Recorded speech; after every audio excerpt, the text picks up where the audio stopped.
السلام علیکم، کیسے ہیں آپ سب؟ امید کرتی ہوں سب خیریت سے ہوں گے۔ تو یہ آج بھی گلا بہت خراب سے، پلیز وائس کو اگنور کریں۔ جو نہیں سنتے وہ تو ٹھیک ہے، لیکن جو سنتی ہیں ان کے لیے ہے تھوڑا مسئلہ۔ اور یہ آپ سب جانتے کہ یہ میرا پہلا ناول ہے اور میرا پہلا ہی چینل ہے، تو غلطی ہو تو معاف۔ اور چلے ناول کو سٹارٹ کرتے ہیں۔ میں امپروو کرنے کی کوشش تو کر رہی ہوں۔ کس نمبر 3، مائی پوزیسو خان زادہ۔ اس قلم جنت۔ ہر طرف صبح کی روشنی کی لو پھوٹ رہی تھی جب وہ اٹھ کر فجر کی نماز ادا کی، قرآن پاک کی تلاوت کر کے ایکسرسائز کپڑے پہن کر جم روم کی طرف بڑھ گیا، جو ارحم خان زادہ نے حویلی کے اندر ہی بنایا تھا۔ ارحم خان زادہ نے جم میں کافی اچھی باڈی بنائی تھی۔ وہ ورزش سے فارغ ہو کر نیچے آیا۔ تقریباً سبھی افراد کھانے کی میز پر موجود تھے سوائے حوریہ خان زادہ اور دریا خان کے۔ جب آقا جان عسکر خان ملازمہ سے مخاطب ہوئے، حوریہ اور دریاب کو بلا دیں۔ ابھی ملازمہ بلانے جاتی کہ ارحم خان زادہ، جو کہ اپنی نشست پر بیٹھنے والا تھا، وہ بھی حوریہ اور دریاب کی غیر موجودگی محسوس کر بولا، آپ رہنے دیں، میں خود بلانے جاتا ہوں۔ اب بھی ارحم آگے بڑھا تھا جب دریاب خان زادہ اسے آفس جانے کے لیے تیار ہو کر آتا ہوا نظر آیا۔ دریاب خان صبح ہوتے ہی اپنے کمرے میں چلا گیا تھا۔ اب تیار ہو کر واپس آیا تھا۔ اب کہ دریاب خان کو تیار ناشتہ کے لیے آتے ہوئے دیکھ اس کا رخ حوریہ کے کمرے کی جانب ہوا تھا۔ حوریہ نے صبح ہوتے ہی نماز ادا کی، قرآن پاک کی تلاوت کر کے گیلری میں آ کر وہاں موجود ایک پیالے میں پانی اور دوسرے میں دانہ ڈالا اور وہیں بیٹھ گئی، جبکہ اس کا دھیان اب کہیں اور تھا اور نظریں ویسے ہی خلا میں ٹکی ہوئی تھیں۔ وہ نہ جانے کیا سوچ رہی تھی جب ارحم خان زادہ نے پیچھے سے آ کر اسے اپنے حصار میں لیا اور اس کے ساتھ ٹک کر بیٹھ گیا۔ کیا سوچ رہی تھی؟ ایک دم سے سوال داغا، جبکہ اس کے ایک دم پوچھنے سے وہ چونکی اور جلدی سے گھبراہٹ پر قابو کرتے بولی، کچھ نہیں۔ ارحم خان کی نظریں حوریہ کے چہرے پر ہی تھیں۔ کیوں اس بارے میں بار بار سوچتی ہو؟ بھول جاؤ وہ سب کچھ۔ جبکہ ارحم خان کا ایسے بولنا، حوریہ نے ایک دفعہ چونک کر اسے دیکھا اور سر جھٹک دیا۔ وہ کیسے بھول گئی؟ وہ بندہ جیسے چہرے پر نہ جانتا تھا، اور کیسے نہ جانتا۔ لاڈوں سے پالا تھا اس نے اپنی اکلوتی بہن کو، جو ہمیشہ سے اس کا باپ، بھائی، ماں اور ایک بہترین دوست کی طرح تھا، جس نے اپنی ماں کے بعد ان دونوں بہن بھائیوں کا خیال رکھا۔ میں کوشش کرتی ہوں لالا، لیکن وہ باتیں میرے ذہن سے جاتی نہیں۔ یہ جملہ ادا کرتے وقت اس کا گلا رند گیا تھا۔ ارحم خان نے اس کو اپنے ساتھ لگایا اور اس کی پیٹھ ٹپکنے لگا۔ تم کیسے بھول جاتی ہو؟ تمہارا لالا تمہارے لیے سب سے لڑ سکتا ہے اور تمہارے ساتھ ہے، اس کو ساتھ لگائے جیسے اپنے ہونے کا احساس دلا رہا ہو۔ ہوریا جلدی سے خود کو کمپوز کرتے ہوئے بولی، اوہو، آپ نے باتوں میں لگا دیا، ناشتہ ٹھنڈا ہو گیا ہوگا۔ جبکہ اس کے بعد بات پر سوری مسٹیک ہے، بات نہیں بات پر ارحمان مسکرا دیا اور اسے لیتے باہر کی طرف آیا۔ اب سب بیٹھے ناشتہ کر رہے تھے جب درخشاں ہاتھ میں جوس کا جگ لیتے ہوئے باہر کی طرف آئی۔ ہوریا بولی، درخشاں بیٹے پہلے ادھر آؤ، تم بھی ناشتہ کرو۔ سب درخشاں کی طرف متوجہ ہوئے۔ ہاں گڑیا آؤ بیٹھو، ناشتہ پہلے کرو، اب ارحمان بول رہا تھا۔ درخشاں سب کو اپنی طرف متوجہ پا کر ہوریا کے ساتھ والی سیٹ پر بیٹھنے لگی کہ دریاب نے اسے نظروں سے ہی اپنے پاس والی کرسی پر بیٹھنے کا اشارہ کیا۔ درخشاں اس کو دیکھ کر روحانسا ہوئی اور جا کر اس کے ساتھ والی سیٹ پر ٹک گئی۔ ہوریا اپنے بھائی کی گوریاں دیکھ چکی تھی، وہ نیچے منہ کر کر مسکرانے لگی۔ وہ جانتی تھی اس کا بھائی درخشاں کو لے کر کتنا جنونی تھا۔ وہیں ٹیبل پر بیٹھے ایک شخص نے یہ سب دیکھ زہرہندہ نظر درخشاں پر ڈالی اور سر جھٹک کر اس کو القابات سے نوازنے لگی۔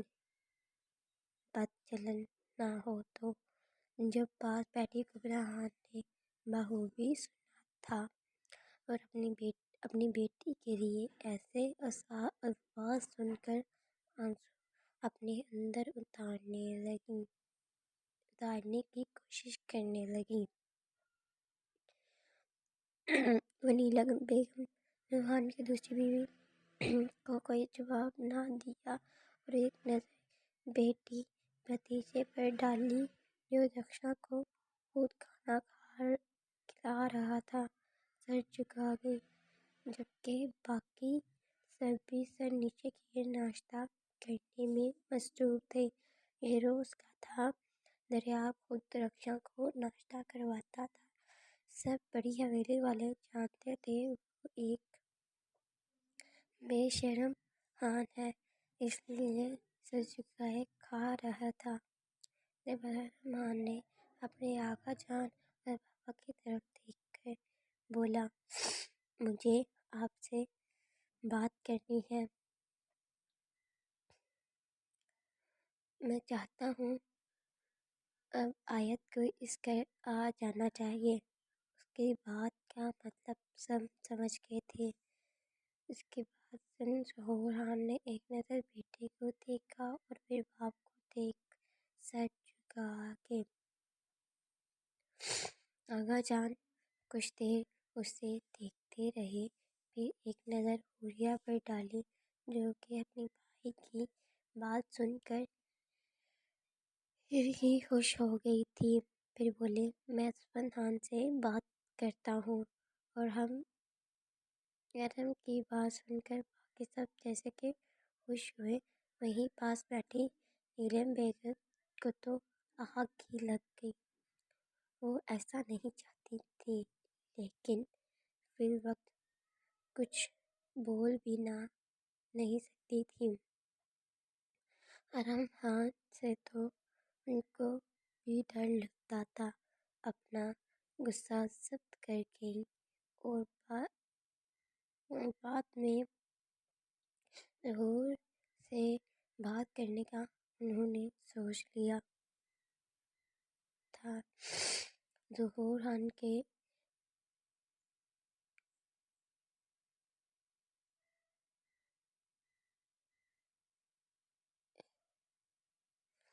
جوابر اہم ناشتے سے اٹھا اور باہر کی طرف بڑھ گیا۔ اسی طرح آہستہ آہستہ سب ناشتہ کر کے اپنے کاموں میں لگ گئے۔ نیلم بیگم اپنے کمرے کی طرف چلی گئی۔ غصے سے ان کا برا حال تھا۔ درخشاں دریاب خان کو باہر چھوڑنے آئی تھی یا پھر زبردستی وہ امتحان لے کر آیا تھا تو غلط نہیں۔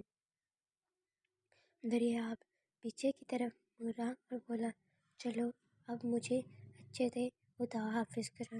درخشاں اس کی بات پر ایک نظر اسے دیکھ کر نظریں جھکا کر مدھم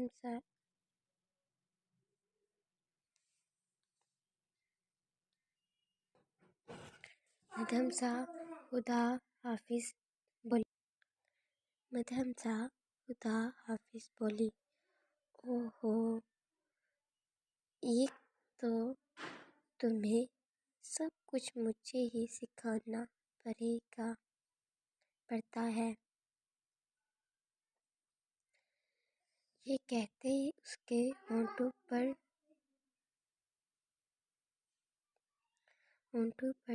جھکا اور شدت بھری گستاخی کر گیا۔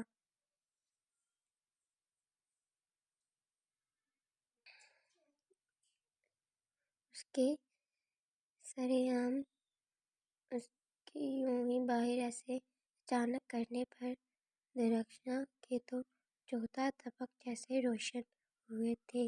وہ اس سے پیچھے ہٹنے کی کوشش کرتی کہ دریاب خان اسے اور اپنے نزدیک کیا اور اس کے گالوں پیشانی پر بوسہ دے کر پیچھے ہٹا گھاٹی کی طرف بڑھ گیا۔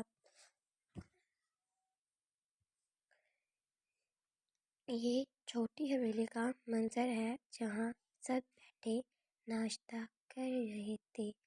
بلاج خان زادہ آ کر اپنی کرسی پر بیٹھتے سب کو سلام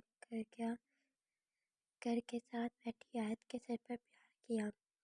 آیت جو بے دلی سے بیٹھی تھی اپنے لالا کے آتے ہی مسکرا دی۔ ساتھ بیٹھے سب ناشتہ کر ہی رہے تھے جب بلاج خان نے بات کا آغاز کیا۔ میں چاہتا ہوں اب حوریہ کو واپس آ جانا چاہیے۔ اس کی بات سن ایک دفعہ سب نے اس کی طرف دیکھا جیسے گویا یقین کرنا چاہتے ہوں کہ وہی بات کہہ رہا ہے، جبکہ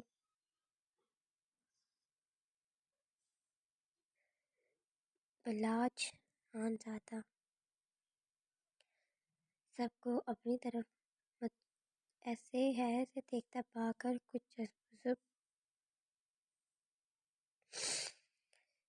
کا شکار ہوا تھا اور نظریں نیکی کر کے دوبارہ سے بولا، میں کچھ کہہ رہا ہوں۔ اس نے اب کی دفعہ اپنے ایک ایک لفظ پر زور دیا۔ آیت تو خوشی سے جھوم اٹھی، جلدی سے بولی، حوریہ بھابھی اب ہمارے پاس رہیں گی؟ بلاج تو اپنی بہن کی خوشی دیکھ کر مسکرایا اور اس کو اتنا خوش دیکھ کر ہمارے پاس رہیں گی۔ بلاج تو اپنی بہن کی خوشی دیکھ کر مسکرایا، اس کو اتنا خوش دیکھ کر تاجان مسمنان نے اس کی طرف دیکھا اور گہرا سانس بھر کر بولی، میں بھائی صاحب سے بات کرتا ہوں۔ آیت تو تاجان کی بات سن کر خوشی ہو اٹھی کہ اب اس کے لالا کی شادی ہے، جبکہ سب آیت کو اتنا خوش دیکھ کر مسکرائے۔ چلو آیت تمہیں کالج چھوڑ دوں۔ بلاج خان زادہ اپنی بہن سے بولا۔ وہ بھی خوشی اٹھ گئی۔ وہ جو تھوڑی دیر پہلے منہ لٹکائے بیٹھی تھی اب خوشی کا ٹھکانہ نہیں تھا۔ بلا جان زیادہ گاڑی میں جا کر بیٹھا اور دل ہی دل میں حوریہ سے وہ مخاطب ہوا، بی ریڈی میری جان۔ اپنے شوہر کے پاس ایک دفعہ پھر رخصت ہو کر آنے کے لیے آیا تاکہ اس کے ساتھ والی سیٹ پر بیٹھی تو گاڑی آگے بڑھا دی۔ برہان، اٹھ جا کمینے، روز لیٹ کرا دیتا ہے۔ تو جلدی اٹھ، نہیں تو تیری ٹانگیں توڑ دوں گا۔ کیا یار، صبح صبح شور مچا رہا ہے، سونے بھی دے۔ کون سی موت آ گئی ہے؟ اگر تو 2 منٹ میں نہ اٹھا تو موت کا تو پتہ نہیں، لالا کی کال ضرور آ جائے گی، اور تو جانتا ہے وہ موت سے زیادہ خطرناک ہے۔ چل اٹھ جا، میں نے ناشتہ بنا دیا ہے۔ روحان یہ کہتا ہوا باہر کی طرف بڑھا۔ برہان کی تو لالا سن کے ہی نیند پگ سے اٹھی تھی۔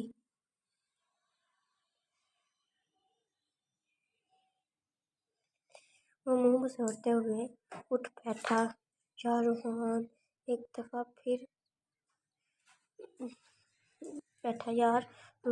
دفعہ پھر کمرے میں آئے۔ وہ سالے اٹھ جا، آگے ہی یہ کلاس مس ہو گئی ہے، لالا کو پتہ چلا تو اس دفعہ پکا دنیا سے ہی اٹھا دیں گے۔ روحان جلدی سے واش روم کی طرف بڑھا۔ یار میں کپڑے تو استری کر دے۔ میں نہیں کر رہا، روز میں ہی کرتا ہوں، خود تو سویا رہتا ہے، پلیز بھائی نہیں کر دے، پکا تیری سیٹنگ کرواؤں گا اچھی سی لڑکی سے۔ توبہ توبہ، مجھے نہیں کوئی سیٹنگ ویٹنگ کرنی، اچھا کر رہا ہوں کپڑے پریس، لیکن یہ آخری دفعہ ہے۔ تھینک یو ماں۔ جبکہ ایسے اس کے ایک دم سے کس کرنے پر وہ چیخا تھا، میں نے تمہیں کتنی دفعہ بولا ہے یہ حرکتیں میرے ساتھ نہ کیا کر۔ برہان اور روحان جلدی سے تیار ہوئے اور گاڑی کی طرف بڑھ گئے۔ یونیورسٹی کے گیٹ پر پہنچتے ہی برہان جلدی سے نیچے اترا۔ روحان تو اس کی جلد بازی دیکھ کر رہ گیا، مطلب آج بھی وہی پارکنگ کرے گا اور اتنا چل کر اسے جانا پڑے گا۔ وہ اسے مختلف عقبات سے نوازتے ہوئے باقی ایریا کی طرف چل دیا۔ گاڑی پارک کر کے واپس آیا تو برہان وہیں پر کھڑا کسی لڑکی سے بات کر رہا تھا۔ لڑکی نظریں جھکائے شرما کر اس سے جواب دیتی، ایک نظر اٹھا کر دیکھتے اور پھر نیچے جھکا لیتی۔ روحان برہان کی طرف بڑھا۔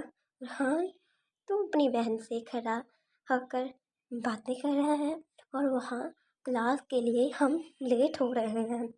وہ لڑکی روحان کے منہ سے بہن سن کر برہان کو غصے سے دیکھنے لگی اور نانا میں سر ہلانے لگا۔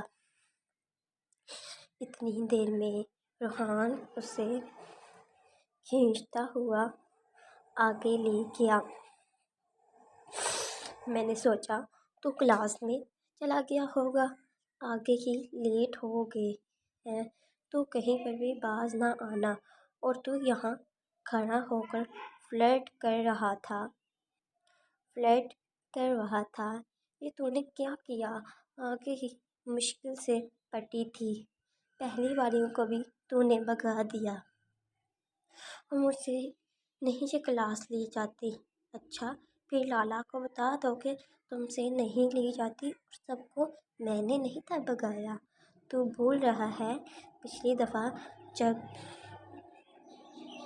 ارحم اور بلاج لالا آئے تھے تو تجھے کچھ ویسے ہی چھوڑ گئی تھی اور لالا کے نمبر مانگ رہی تھی، انہوں نے تمہیں دیور بنا دیا تھا۔ اسے کھینچتا ہوا کلاس کی طرف بڑھ گیا۔ جاری ہے، اور اگر ناول پسند آئے تو لائک کمنٹ اور چینل کو سبسکرائب ضرور کریں. اس ڈو سم اسپورٹس، اسی سے تھوڑا حوصلہ ہوگا اور آگے بھی لکھ پائیں گے، کیونکہ یہ ناول بہت ہی رومانٹک اور فنی ہونے والا ہے. امید کرتی ہوں آپ سب کو پسند آئے گا، اور ملتے ہیں کل اگلے